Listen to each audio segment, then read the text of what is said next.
But we are making progress in our mission to end the violence through the 10-year National Strategic Action Plan for the Elimination of Gender-Based Violence. The acronym is NSAP.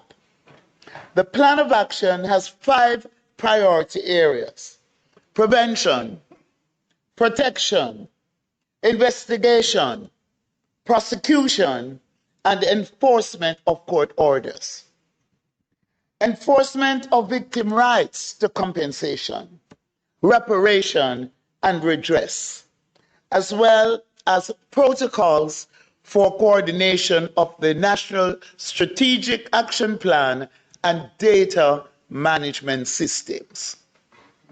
The Ministry of Culture, Gender, Entertainment and Sport is engaging with the Ministry of Health and Wellness to facilitate training for staff on recognizing and responding to gender-based violence.